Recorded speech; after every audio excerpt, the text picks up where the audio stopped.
What's up, everybody? Welcome to our little first impressions video of the two new decks that we got today. I've played just a little tiny bit with both of them, both Berserker Rage and Grim Procession. So we're going to just take a quick look here, just kind of try and get a better feel for what these piles are like, and just my first impressions on whether or not I think they're going to work well or not. Earlier, in the first playthrough video, the first deck unlocking video I did for this particular Berserker Rage deck, talked a little bit about how green-red's not really one of my favorite combos. It's got a lot of fun tricks that it can do, but I don't know, it's never really worked too well in this game. So let's just take a quick look here and just see what we got going on. We've already seen Berserk, but you know, it's going to double your creature's attack, and it also gets trampled, but it is destroyed at the end of combat. So that's kind of going to set the tone for this pile. It's going to be more of a very aggressive pile, which means that Essence Warden a little bit weird in here to me. You gain 1 life every time a creature comes into the battlefield. Ranker's a classic, +2 in trample, plus it bounces back to your hand if it's for any reason sent to the graveyard from the battlefield. Here we go. We got Maniac over here. He attacks each turn if able. I'm not a huge fan of cards like this, but once again, I do think it's going to be a very aggressive deck. So it is kind of nice, a 2-1 for 1, but his only text there, his only ability is a drawback, and I'm not too happy with that, because I don't always want to just be bashing in, getting all crazy. Let's see what else we got here. Colossal Might, instant, target creature gets +4/+2 and gains trample. I feel like there's going to be a lot of gains trample in here. Gruul Guildmage, we already talked about. You can sacrifice a land for 4, and he's going to do 2 damage to target player. Or you can give a target creature +2/+2. So he's kind of fun. There's some tricks that he can do. He actually won our last game for us. I don't really like destroying a land because, especially when it costs 4. To me, that costs 4 plus a permanent 1, almost a cumulative upkeep, if you will, that I really don't want to pay. I don't like losing land. We got a shit ton of those guys, though. Let's see what else we got here. Tattermunge Witch. I don't even know if I can pronounce any of this crap. Each blocked creature gets +1/+0 and gains trample. That's a pretty fun little thing. I mean, you really have to pay attention to that. I made a mistake with that card earlier, but he's definitely good. I do like him a lot. Another one of these attacks each turn if ables. I don't think we're going to get away from those guys. I really don't think we are in this particular deck. Got Centaur Corsair here. He's a dude. He's a 3/3 for 3. Fires a Yavima. This is kind of a tried and true card, especially in the green reds that they try and put together on here. It gives all your creatures haste, and you can sacrifice it to give a creature +2/+2 until end of turn. So it has a couple uses. Looks like we've got Mage Slayer here in equipment. Whenever a equipped creature attacks, it deals damage equal to its power to defending player. That is pretty baller, actually. I do like that.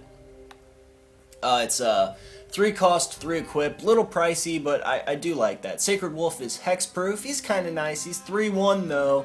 He's got a small ass. That's the only problem with him. I don't know if he'll stick around necessarily, especially in a deck that is this geared towards aggression. I don't know if he really makes the cut. Oh, Wild Size. Target creature gets +2/+2 and gains trample until end of turn. I get to draw a card. I do like drawing cards, and I do like gaining and trample, so that's probably going to stay in there. Oh my goodness, here's our liege that we unlocked. Look at him, he's still sparkling, isn't he? Look at that go. Other red creatures get +1/+1. Other green creatures get +1/+1, and he has what doesn't really even constitute an ability, which is trample. It doesn't give anybody else trample. It's not a fantastic liege, but it is going to power up everything else in the deck, so I think he is going to be instrumental in the construction of this bad boy. This guy we've seen before. Whenever he gets onto the battlefield, if you use a red in his casting cost, he's going to be even better. He's going to have haste. He's a 3/2 for 4, though, so he's a little expensive. I don't know about him.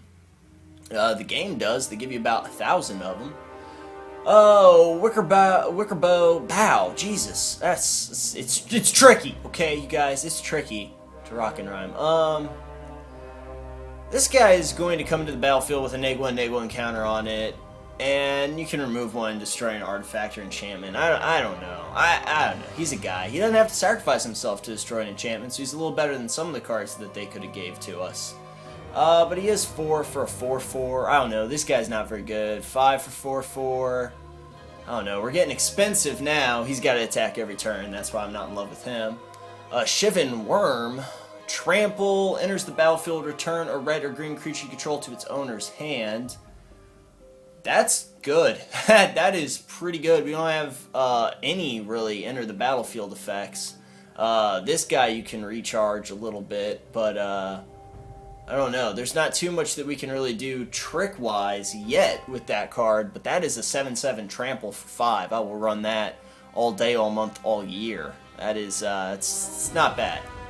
We'll get 2 of those guys. Silverback 8, we talked about him before. He's vanilla, but he's old school. He's a classic guy. He's a classy individual. Let's see what else we got here. Oh, looks like the last card here we talked about as well. It's going to be a trample, and he gets +1/+1 to everybody when he deals combat damage to a player. So it's very difficult to stop him from dealing combat damage, obviously, because he has Tramply Tramps as well. He's a card. He's really expensive. That's my problem with him. He's a 7-drop, 6/7. I just personally think that he isn't worth the cost just because he's so late game. And when I drop a card that's that expensive, that late, I like it to have enter the battlefield effects like I've said. I love my enter the battlefield effects in a deck like in any deck, and especially with your late drops, because if somebody busts that creature, busts that card, you don't want to be completely SOL. You want to have some kind of effect, some kind of reason you tap down all your mana. So I'm not a huge fan of this deck, to be honest with you. There's a lot of stuff that is not under your control at all. All these attacking each turn if ables are not great. I will say, however, that they are made infinitely better with the amount of combat tricks that we have here. I've always said that I love combat tricks, and I do like this. I think this is a much more simplified, much more direct version of the red-green that they're running than in previous installments of Duels of the Planeswalkers, so I think this might actually work a little bit better. You just have to be careful of when you're laying your dudes and how you keep track of all your instants. I think it's really going to be about timing this deck instead of just the straight bashing, ass-crushing that you would think it would be just from your gut. I think this card's really odd to be in here. I don't really know if life gain's really the point of the pile, but it is a great card. It does get you that life up there. I was saying earlier the mana looks pretty good as well. I was saying earlier that I was surprised that Essence Warden was in this pile, but so far I hadn't seen Soul Warden in the white-black, which definitely I could have done that a lot better. Which definitely, as far as I'm concerned, would greatly benefit from a 1-drop gain 1 life every turn. Because like I said earlier, I think that this deck is going to be much more geared towards a stall tactic like some of the other black-whites in the past. So, you know, just to kind of get in here, let's just look at this. We got Doomed Traveler, 1/1 spirit token when he dies. That's a pretty classic dude. I think we got 3 of him. Nope, we got a playset of him. We got this lifelinker as well. It's got a different version of lifelink. It's before lifelink was actually a thing. He's a 2-drop with evasion, so he's kind of good as well. I don't hate him. Onyx Mage, I actually really like this guy. I like giving guys Death Touch, so that's a good card. Orzhov Guildmage, I think, was in the battle that we saw. He's got some of the coolest, most badass fucking art ever, but his super metal appearance aside, he's got a few tricks that he can pull. He only costs 3 to do his tricks, and he can actually sway the tide of battle one way or the other, so he's not terrible either. We got 2 of him. Zealous Persecution, until end of turn, creatures you control get +1/+1, and creatures your opponent control get -1/-1 for 2. That's pretty damn good. It's a little tricky because it's up to your opponent. If you're attacking, it's a little tricky to use this properly because it's up to your opponent to dictate double blocks and stuff like that. But a card like this used defensively, oh Oh my god, that's pretty good. And offensively, I mean, it's just a little bit out of your hands. I don't like stuff like that too much. But defensively, this is completely under your control, and you can wipe out an opponent's side, surprisingly only for 2 mana. So I do like that. We only have 1 Midnight Haunting, which is kind of odd. I expected to see more. But you get 2 1/1 White Spirit creature tokens. It's a pretty standard card. It's a 3-drop. It's an instant, so remember to use it at their end step or when they swing in with some flyers. You can drop down some surprise blockers. Please don't main phase this. There's very seldom a reason that you'd want to do that, but there are some other cards that benefit from playing cards in this deck. Pillory is actually a classic as well. It's a pretty great card. It is a removal spell with the added benefit that the creature gains at the beginning of your upkeep. You lose 1 life. That, of course, would mean that your opponent loses 1 life at the beginning of their upkeep. I was a little confused because I thought it was actually inscribed on Pillory and not on the creature when I used it originally. So I just kind of forgot about that. It's a good card. It's a nice removal spell. It's going to damage your opponent as well, so it's pretty good. Can't complain about it. This dude gets +3/+3, and you can give it to him a lot. You can give it to him often, and he has Persist. I talked about Persist in the first video of the Orzhov pile as well. Just to refresh you, it basically works as a different version of Undying. The creature, when it hits the yard, is going to bounce back onto the battlefield, but with a neg1/neg1 counter. So this will be a 1/1 creature that can still get pumped for +3/+3. So I do still kind of like this guy as well. I don't really have a problem with him. I like 2 of them in there. That's not bad at all. I've got a couple unmakes here, which is great removal because it just exiles the creature. It is gone. It is gone. And unmake doesn't stick around. It's not like Oreen. It's not like anything like that. They cannot get that creature back. Unmake is going to friggin' get rid of any threat. So I do like unmake. Plus, you're never going to be mana screwed on it because it's the buy cost color, so that's pretty nice as well. This guy's always been a little clunks and bumps for me because he's 4 for a 2/2. I mean, if the 2 life is going to win or lose me the game, I feel like I wasn't playing fantastic in the first place. But he is a card, and he is in there. Gravedigger's going to get you a dude out of your graveyard and into your hand. Very useful card, very awesome. He's a 2/2 for 4. I'll keep him all day because he's going to get me a dude back. Guardian Seraph is going to prevent 1 damage that a source an opponent controls would deal to you. So just to kind of illustrate this, if your opponent has a bunch of 1/1 creatures, okay, none of them will do damage because those are each individual sources. So this card's kind of broken dope McNuts. He's pretty good. He's a 3/4 flying. He's going to greatly reduce the damage that's done to you on the battlefield, and in burn decks as well, it's going to reduce that damage as well. It's something that your opponents need to have an answer for if you have him out. I mean, he's not fantastic. He's not like the best card ever, but I do like him, and I think that he's going to be really great in this deck since, as I said, I feel like this is going to be more of a stall deck than anything else. Jesus, I haven't seen this card in a bit. I have not seen this card in a bit. It enters the battlefield, target creature gets neg2/neg2 until end of turn. It's flying, it's an older card. This was pretty powerful back in the day. I don't really know if it stands up now. You know, like I said, the cards have become a lot different, but it's a 2/2 flyer for 4 that might kill something, so maybe not great, especially when you have stuff.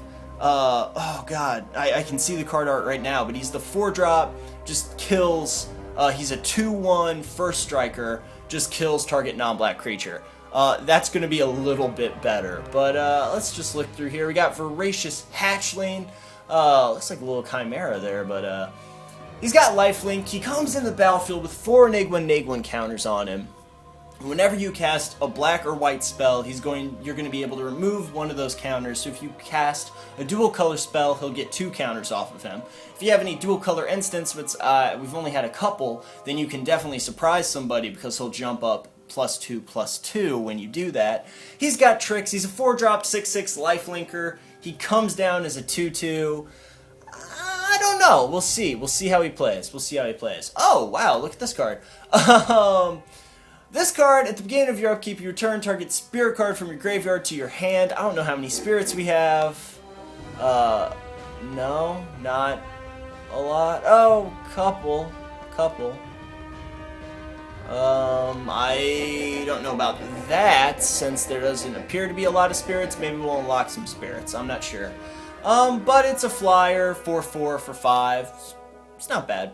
Then we got this guy. We saw a play from him quite a bit. He's going to draw us an extra card. It costs a life, but there have been cards that have done this in black for years. This is kind of a staple. The pay 1 life draw card mechanic has been in black in many different iterations. This one just happens to be on a 5/4 stick with flying. So I love this guy, actually, to be honest.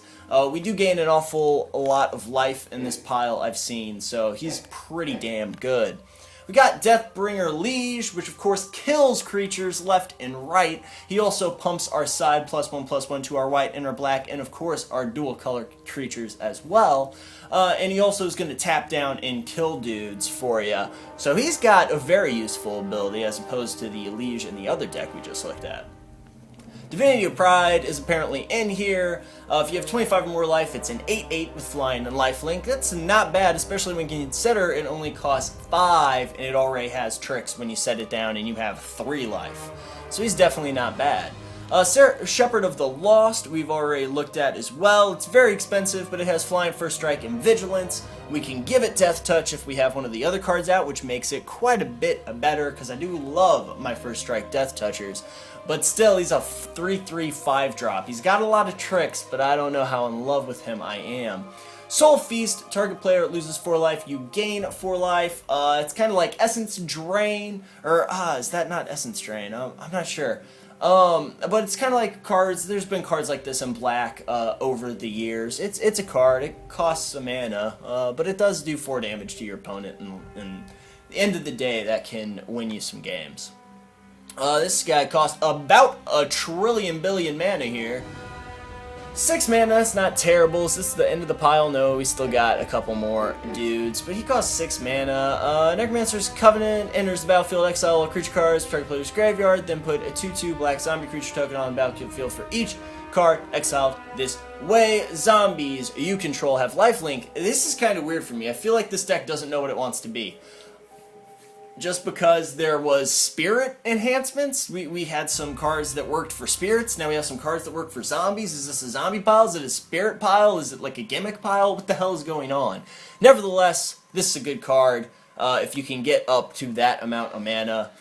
6, I mean, hey, 6 mana, remove everything from your opponent's graveyard. If we have space for it, this will make the cut, but I don't know. We'll have to see what else happens here. This is a 7-drop. Everything comes under the control. When it dies, it comes back under your control. It's just really late. A lot of people are going to bitch at me and get pissed at me for saying this, but I don't really like this card. It costs 7 mana. At 7 mana, you're trading blows for life or death at that point. You're not trading blows just to be like, oh, a couple of creatures die here or there, they come back under my control, blah, blah, blah. You're trading blows to figure out who wins the match and who loses the match. So it's just a little too late for me. It's just a little too late. And I feel that 9 times out of 10, when you play with it, you guys will find the same thing. You'll slap this card down on the table, you'll be like, oh shit, yes, that's amazing, I tapped down all my mana just to play this card, now I have to kill your dudes. Not to mention the fact that we really don't have anything that just kills dudes. Unmake is our other removal, and that completely removes the guy from the format, so it's not going to come back under our control. So it's just, I don't think that fits in this deck especially. There are decks where it does work, but I think it's a little late game even in those. Yeah, that is definitely something to understand. Pillory is our other removal for this pile as well. Neither one of those are going to kill creatures to where they come back, so you really just have to kill them in combat. So no, just no. You have to select it from the graveyard, by the way. I might have said it in a way that made you think that they just pop back when they die, but you have to select them. So it's only one at a time. Wow, okay, so finally done with that. We get to look at a Praetor, which we haven't got to see except in the challenges, which I did videos of. Go watch those right now. Go watch them. But anyway, challenge videos aside, which I did an excellent job on, this Praetor is going to kill dudes for each creature with converted mana cost of the creature you sacrifice by paying a black. Don't love this guy. He costs 1 trillion mana. You have to do all this kind of crazy bullshit math and be like, oh, you know, you have... I mean, what are the chances that you will have something that is the exact CMC of what is killing you? I don't know. Don't love it. Don't like it. Don't want more of it at all. Want to get rid of that card, definitely. I went back again because I'm a jackass, but we are just going to do an overview of how I felt about these decks. I have talked kind of fast here. I hope that didn't annoy anybody, but I do just want to get through all these decks and kind of tell you what I think about every single card. So just one last little word on Berserker Rage. I think this is going to work better than some of the other green-red piles that they've had in the past. I'm really anxious to get in there and unlock other cards because I do think that that deck is going to be a lot of fun, to be honest with you. It's mostly a super aggro deck. Don't forget that. Don't think that you're playing passively, but don't think that playing super aggressively means that you have to make bad plays. The amount of instants and combat tricks in there means that you are in complete control, even when your creatures are doing crazy shit, attacking every turn. You're in control. Don't lose control of the match. The instants and combat tricks that you have are going to be the key to victory 9 times out of 10 for that deck, I am predicting. Grand Procession, I don't think it knows what it wants to be. I really don't. I really don't. And I think it's interesting that the highest mana cost card in this deck is like its tag card right there, but Divinity of Pride is this one. So it's like they know that the other cards aren't good. I don't know if this deck knows what it wants to be, though, to be honest with you, so we're going to have to check that out a little bit. Hopefully this one has a clearer definition, because like I said, I am a big fan of black and white combo decks. That's what I played when I first got into Magic, way back when I was a very young little baby child.